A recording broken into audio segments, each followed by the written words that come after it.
as Architectural Enrichment is actually about a local place close to Seattle, so I thought I would talk about that for a minute and then read those pieces. So on Bainbridge Island, off the coast here, a short ferry trip, there's an old estate garden called Blodell Reserve.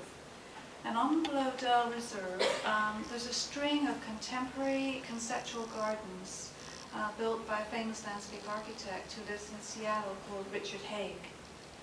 And Richard Hague is a land activist. While he was building those gardens on Blodell, he was campaigning, turned out successfully, to turn the old gasworks here on Lake Union into a city park. And so his aim at the gasworks was not to make the land beautiful, but to reveal the history of the site and the disturbance there. And the gardens at Blodell are on a disturbed site also. The land was logged heavily, and so Hague cleared the logging scars to reveal the history of the place. The spaces are thrilling and also uncertain. And after visiting the gardens years ago when I was a landscape writer and interviewing Hague and reading Elizabeth Meyer's essay on the gardens, she calls Hague's work an example of postmodern sublime. I think you're probably thinking, how do all these words relate to landscape? But postmodern sublime is a really big category in landscape architecture. So I wrote 4 poems about the garden and nested them into my manuscript, Peril as Architectural Enrichment, which explores the thrill in the architecture of being, especially being up, and also falling and forward motion. So I'll read the 4 poems, and then after each one, I'll read a few poems around it.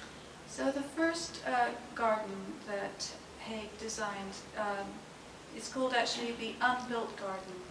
It wasn't built, it was too radical a design for the owner, so it only exists in drawings. Break the conviviality when visitors get off the bus. That's what Richard Hague, landscape architect, wanted. 4 linked gardens. This one, the Garden of Plains, crisp in form, unbuilt. Hague pauses, mouth open. You have to come around the big mound and then slap. In a landscape too dangerous to be comprehended on foot, mind builds curvature in the air. Smithson's Dialectics of the Sublime, parts of this poem, suspended. Up is a universal. Give 2-year-olds a bunch of milk crates and they'll put them together and climb. Every organism, as it develops an awareness beyond itself, its first move is to ascend. That's Hague. No matter where you stand, at least one surface of the unbuilt Garden of Plains is hidden. Seeing anyway engenders a false sense that all things are knowable. And a couple of poems around it. Half-inch snowdrop blossoms in lanceolate green grace offer solitariness that relates to January ice, sudden whiteness by brown water. A lively woman is led forward this way, from darker to lighter zones. Luminous circumscription exists beneath the drops. Call it a faintly blessed tableau, territory doused in milky generosity. Proceeding through repetition of values, infinitely small differences create elasticity and eventually a clearing. An architecture of widespread pleasure in the green, within arboreal customs. All the way home, sister falls in the ditch. Low in the airspace on a pillow crown, gazes into a nave of green stems and tracery. There's joy in the conjunction of high and low spaces. Not yet supine mere turquoise water. It would be careless at this point to name everything in that joining place between blue and green with one term. In times of peace, approaching a lily, after an initial greeting in the narrowing hallway, one might descend towards saturation, into petal parlors where light and dark curl over one on the inside. Somewhere in the drop is a flare that suggests an interior staircase and an invitation to be a pollen carrier. Even the bulge in the calyx speaks to an ability to hang out over this. To bear out shape, one must get up and into it. The next garden, a reflection garden. Enclosing an existing pool with a tall hedge of yew, Hague coaxed blue into a valence architecture can contain.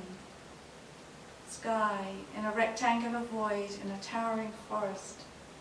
In less than a quarter acre with the trees held back, one space opens thoroughly to another.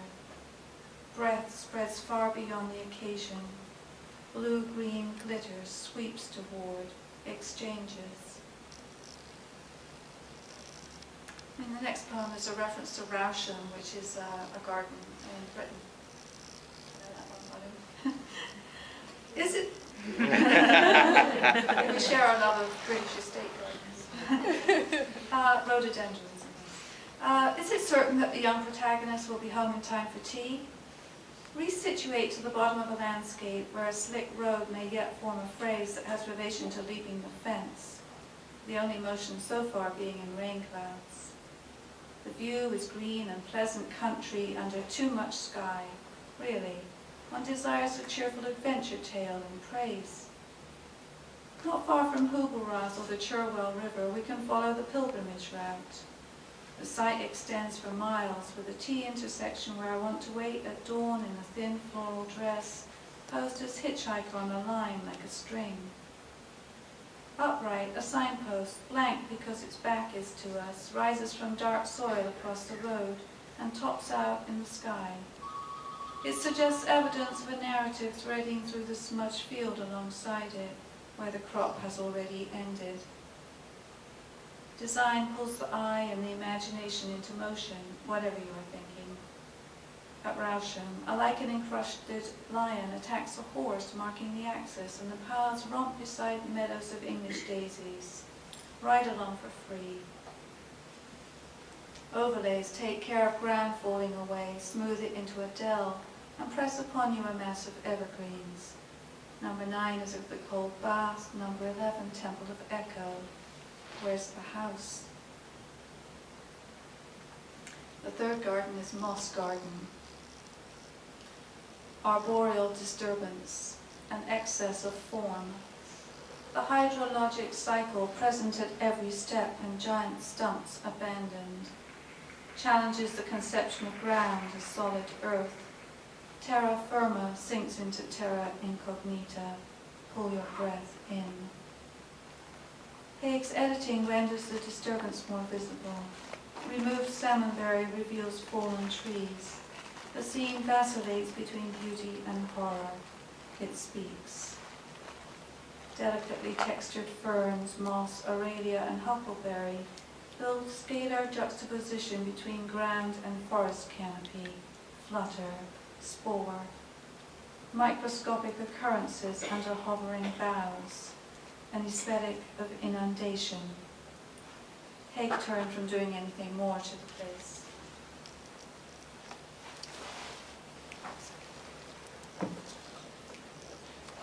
Throw the fruit out of the tree. Lands crack as one, including tongue to asphalt. Messenger stopped. Cheek flows cruelly over mouth to one side, eye heavily also, weight of the ear. From core hangs ignobly, from waist fallen. Dirt on the body, oops, root follicles, drool, the animate to blue, maroon. Tree crashes, crushes floor, snap, snap, snap. Switch, life, death, beetles, inside.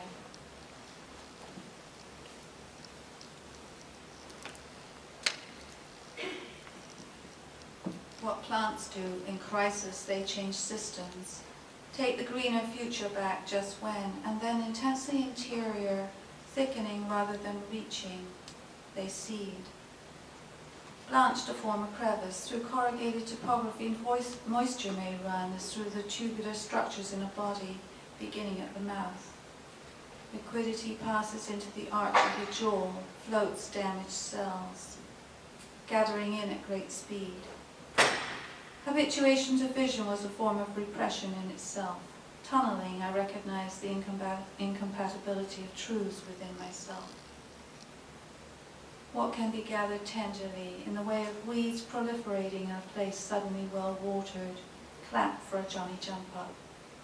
Dainty best Rosa ammo and open rose hybrid. Privately I lie in its lit concavities in clusters, swing injured in the wind, lapsing, Rousham's Bunty House. And the last garden poem, followed by the last poem in the book. Bird Marsh. Hummocks of bird islands protected from human intrusion by a field of clear but black water.